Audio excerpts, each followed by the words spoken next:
할렐루야. 오늘 저희들 금요예배 예레미야 12장 7절에서 17절 말씀으로 예레미야 강의 17번째 시간 말씀을 나누도록 하겠습니다. 오늘 이 말씀은 저는 개인적으로 참 어렵게 이 말씀을 묵상했습니다. 지금 무슨 말씀을 하시는지 잘 이해가 잘 안 됐어요. 그런데 제가 오늘 여러분들하고 이 말씀을 나누면서 오늘 이 말씀을 조금 우리 이 안에 좀 가로치고 비어있는 부분들이 좀 있다라고 생각을 하면서 그 부분을 채워 넣으니까 이 말씀이 조금 이해가 나름 되는 부분들이 생겼거든요. 오늘 그 부분에 대해서 오늘 여러분들하고 좀 말씀을 나누려고 합니다.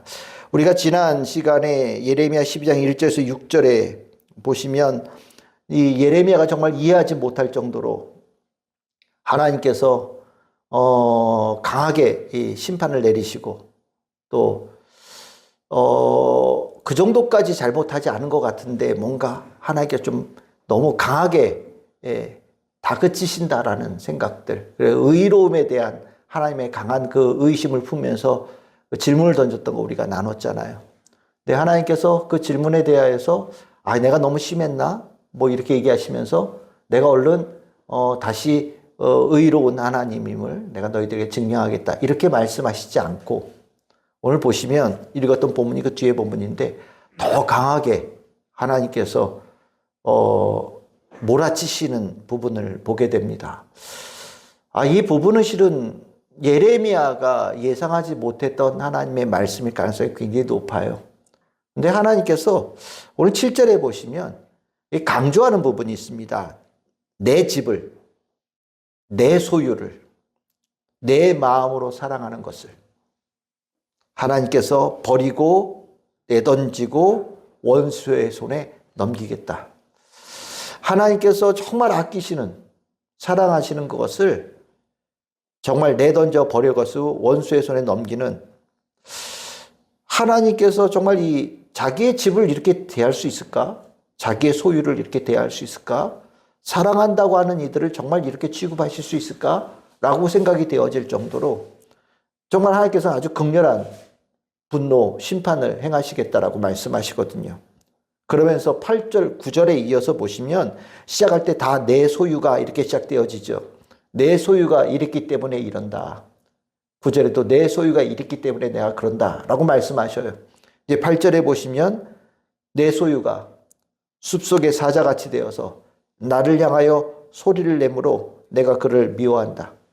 이 사자에 있는 숲속의 사자같이 하나님을 향하여 으르렁거리고 포효하고 이빨을 드러내고 공격하고 짖는 하나님 백성이 하나님한테 그럴 수 있나?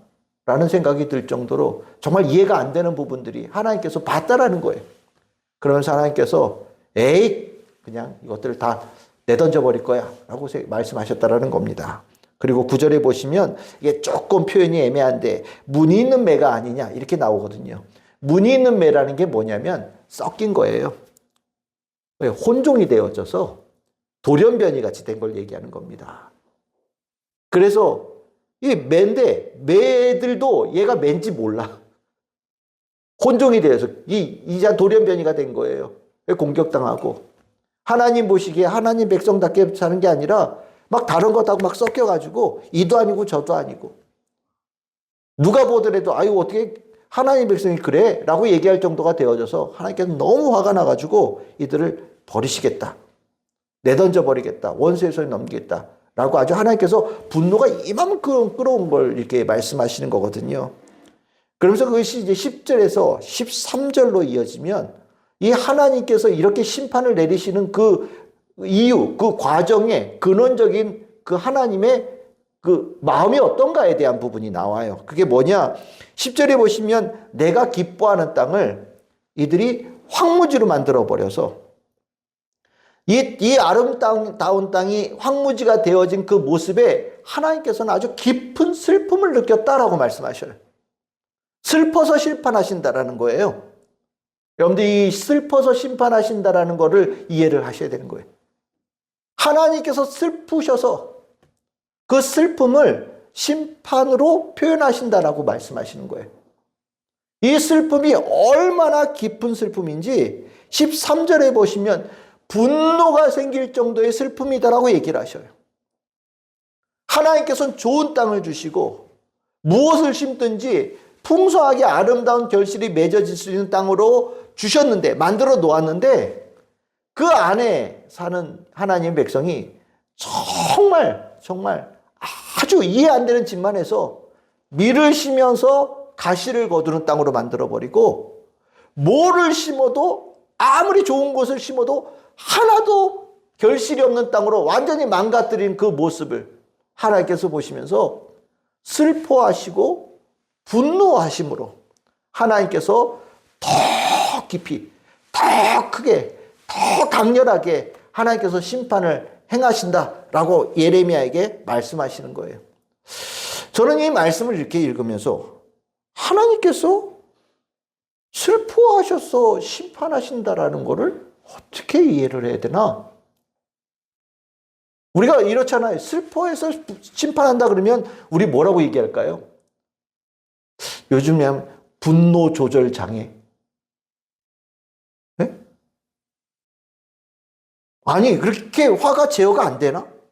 하나님의 소유고 하나님의 집이라고 얘기를 하고 하나님께서 그토록 사랑하시는 자들이라고 하는데 그것 좀 못했다고 막 분노, 슬픔이 분노가 되어질 정도로 아주 깊이 마음이 상하셔서 뭐 앞뒤 가릴 것 없이 막 이렇게 심판을 내리시는 거 분노 조절 장애인가?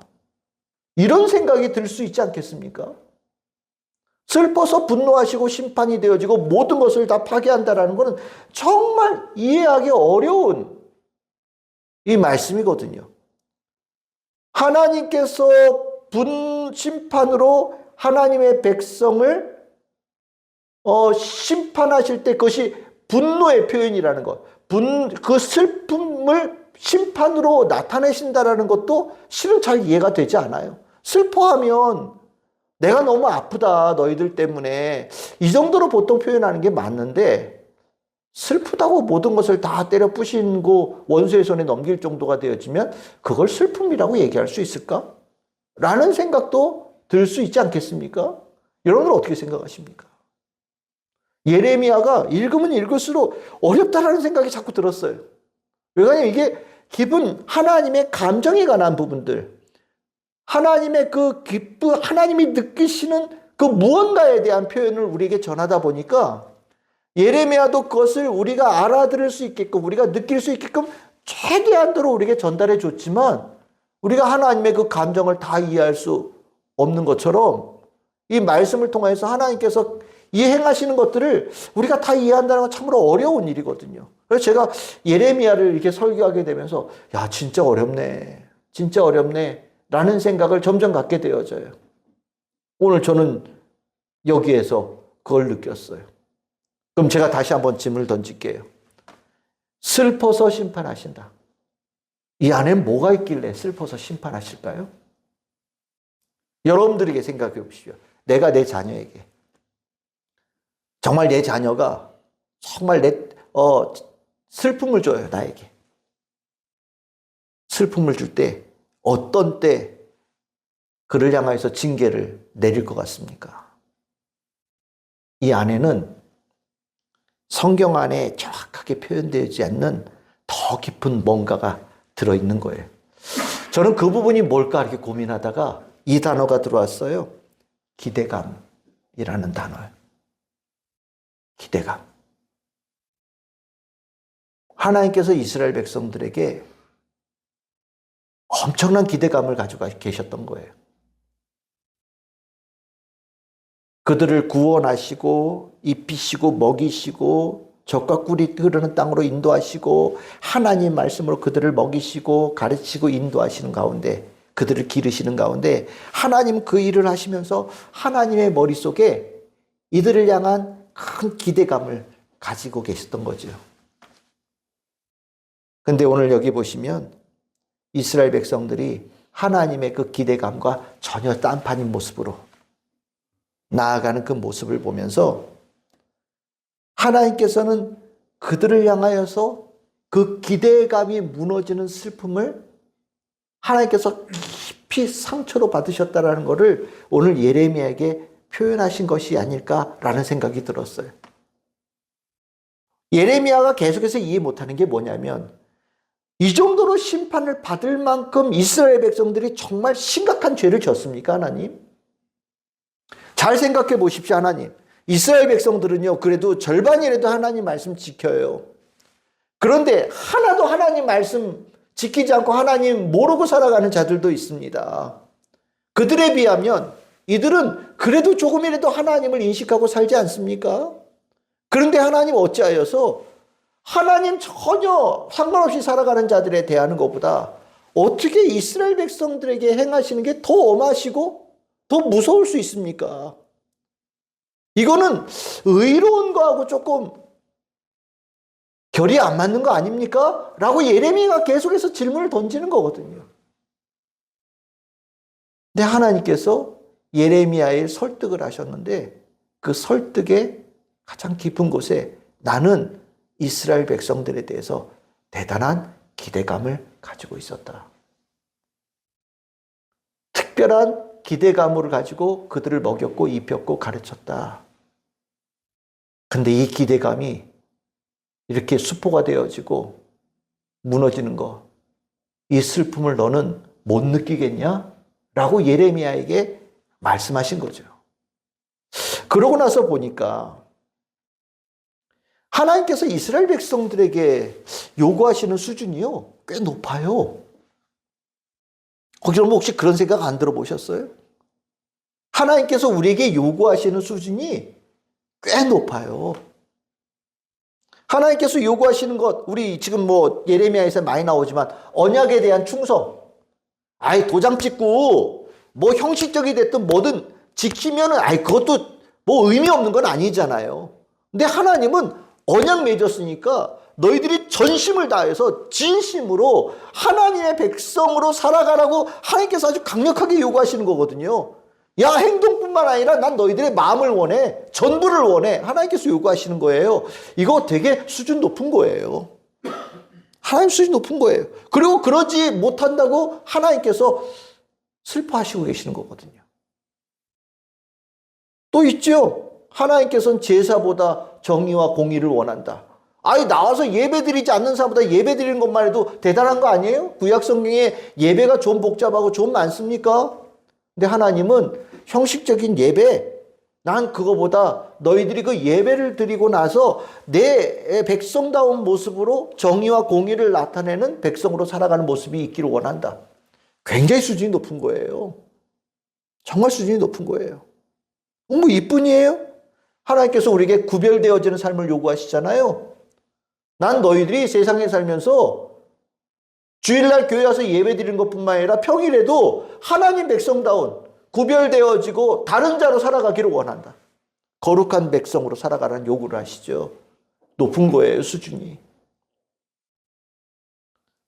나는 너희들이 나를 제대로 알았으면 좋겠다. 깊이 알아가기를 원하고 더 많이 알고자 나를 사랑하는 백성이 되었으면 좋겠다. 하나님께서 요구하셔요. 형식을 넘어선 진실성을 요구하시는 것들을 다 매한가지죠. 이게 뭐예요? 수준 굉장히 높아요. 수준을 굉장히 높이 여기시고 하나님께서는 그것을 우리에게 요구하신 거예요. 무엇을 표현하는 겁니까? 하나님의 깊은 높은 기대감을 표현하는 거예요.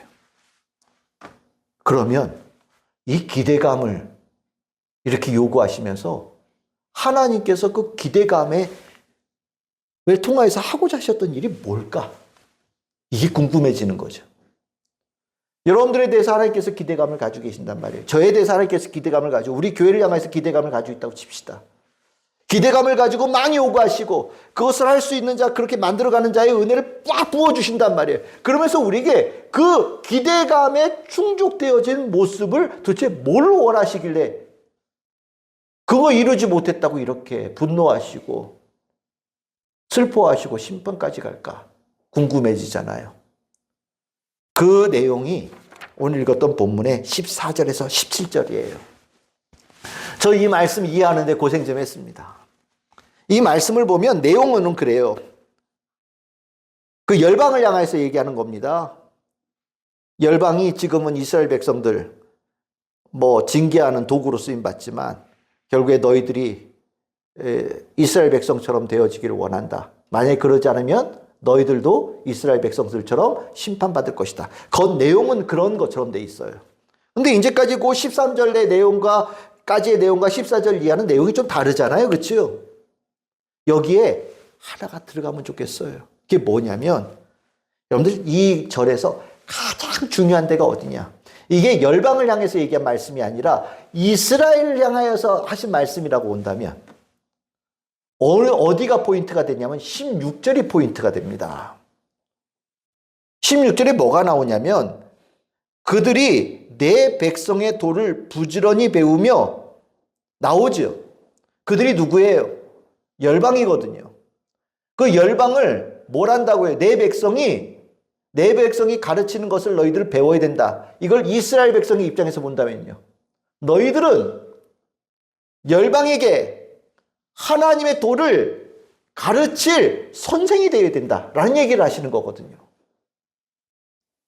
그냥 학교 다니면서 공부하면서 겨우 졸업하는 정도의 수준을 원하시는 게 아니라 하나님은 이스라엘 백성들에게 먹이시고 입히시고 가르치시면서 무엇을 어느 정도 수준을 요구하시느냐? 너희들 여기 졸업하고 나가서 선생해야 돼.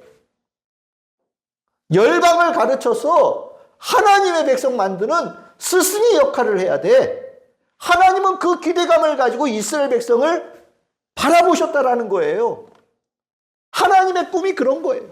열방들이 이스라엘 백성들에게 몰려와서 이스라엘 백성들이 그들을 가르쳐서 그들이 하나님의 백성으로 세워지는 그 모습을 하나님께서 이렇게 기대하시면서 내가 너희들이 선생님이 될 수 있는 모든 것을 공급하마 라고 축복하시고 그들을 향해서 기대하셨는데 지금의 모습은 어때요?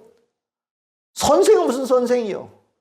지금 낙제해서 졸업도 못하게 생길 정도의 수준이 된 거예요. 하나님의 기대는 수석 졸업해서 나가서 선생님 되고 교수님 돼서 후학을 가르치고 많은 이들을 주께로 돌아오게 만드는 구원의 놀라운 스승이 되라고 요구하시는데 지금 정작 이스라엘 백성들은 졸업도 할까 말까 걱정되어질 정도의 꽈락, 낙제, 졸업 못하는 자의 모습을 가지고 계신 하나님께서 그 모습을 보시면서 슬퍼하시고 있다. 오늘 이 말씀 안에서 그 가로친 가운데 그것이 보이기 시작하면서 이 말씀이 가지고 있는 의미를 어느 정도 이해하게 되면서 마음이 좀 풀렸어요.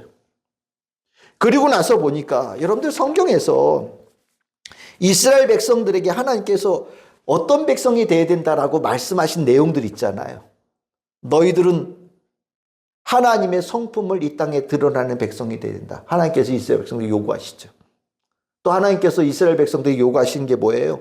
너희들은 제사장 나라다. 다른 열방의 중재자 역할을 해야 되고 하나님께로 나올 수 있는 통로 역할을 해야 된다. 하나님께서 이스라엘 백성들에게 요구하신 모습이죠. 하나님께 또 너희들은 거룩한 나라가 되어져서 열방의 모범이 되어지는 나라가 되어야 된다라고 요구하시고 하나님께서는 이스라엘 백성들에게 열방을 향하여서 하나님의 복음을 전하는 하나님의 뜻을 전하는 선교의 가장 앞장서는 존재가 되어야 된다. 하나님께서 이스라엘 백성들에게 너희들은 이런 존재들이다라고 말씀하신 부분이 이해가 되어지기 시작했어요. 너희는 제사장 나라다라는 게 내가 지금 그런 견장을 차고 있어요. 너희들은 게 축복받았다는 얘기가 아니라 하나님은 그 안에 하나님께서 이스라엘 백성들을 향하신 기대감에 그들에게 맡기신 사명의 크기를 알려주신 거거든요. 그 기대감을 가지고 하나님은 우리를 늘 사랑의 눈으로 쳐다보고 계시는데 이스라엘 백성들은 하나님의 그 기대감을 모르는 거예요. 받은 축복? 아유 감사지 뭐. 하나님께서 오늘 주신 말씀? 아유 나 오늘 들어서 좋았어. 아유 기뻤어. 그럼 됐지 뭐. 하나님 뭐 100점은 아니더라도 그래도 50점 넘었으면은 낙제는 아니까 뭐 그래도 나는 그래도 만족해. 뭐 꼴등이면 어때? 합격이면 되지. 졸업이면 하면 되잖아. 우리는 그런 마음으로 살고 있다라는 거예요. 하나님의 기대감과 우리가 살아가는 모습이 너무 차이가 나고 더 차이가 나서 하나님의 기대는 이쪽으로 가는데 우리가 살아가는 모습은 정반대로 갈 때 하나님께서는 정말로 세상에서 가장 깊은 슬픔을 느끼시면서 그 슬픔으로 하나님께서 얼마나 실망하셨는지를 심판으로 보여주고 계신다라는 것이 오늘 예레미야의 말씀이라는 거죠. 그러면 여기서 우리는 이제 하나님의 마음을 알았다면 우리가 깨달아야 될 게 있는 거죠. 나는 하나님께서 나를 향하신 기대감을 나는 느끼고 있는가? 알고 있는가?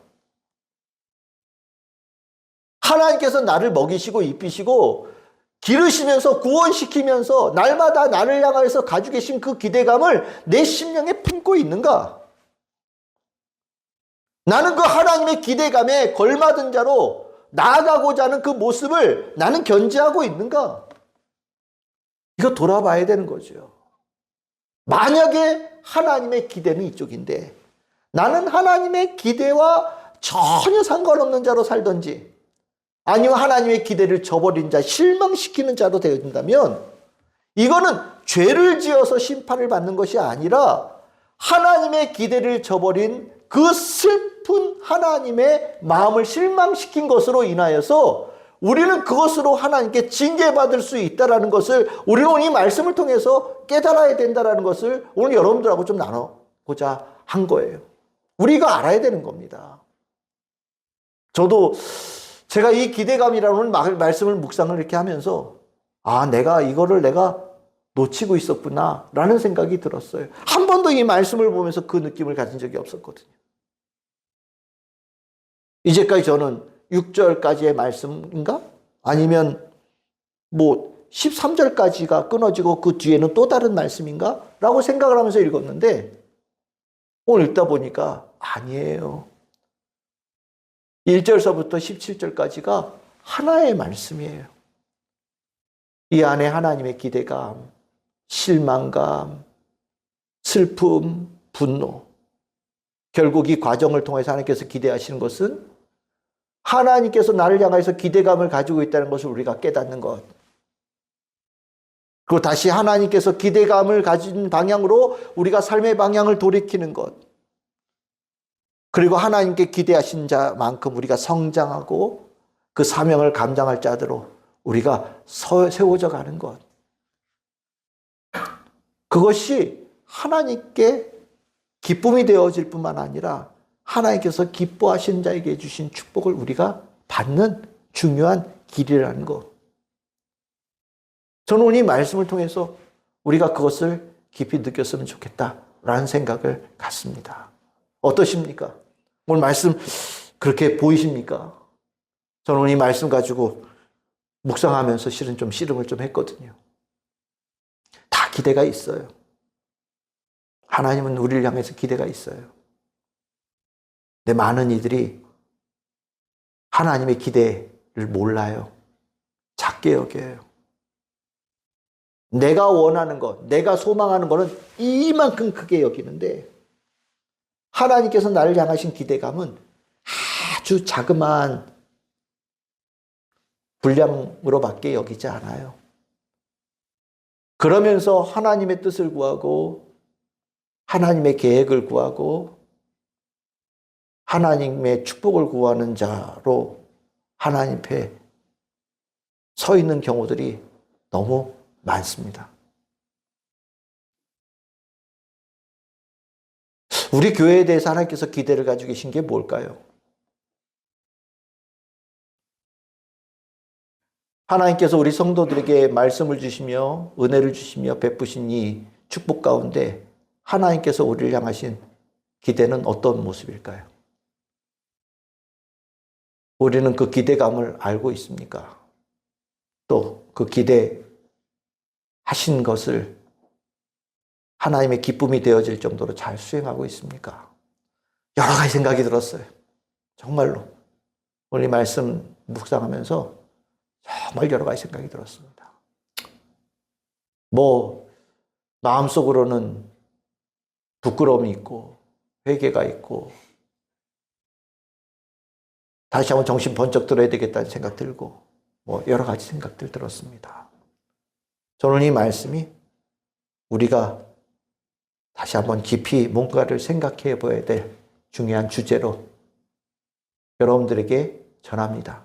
오늘 기도하시면서 하나님께서 나를 향하신 그 내가 놓쳤던 기대감, 잃어버렸던 기대감을 다시 찾는 기도의 시간이 되기를 바라고 그 하나님의 기도의 기대감에 충족하는 그래서 정말 하나님 모르는 자에게 하나님 알려드리고 그들을 구원으로 이끌 수 있는 성숙하고 잘 성장되어진 선생의 역할을 잘 감당할 수 있는 우리 참 즐거운 교회와 우리 모든 성도들 될 수 있기를 또 반드시 되기를 주님의 이름으로 축복합니다.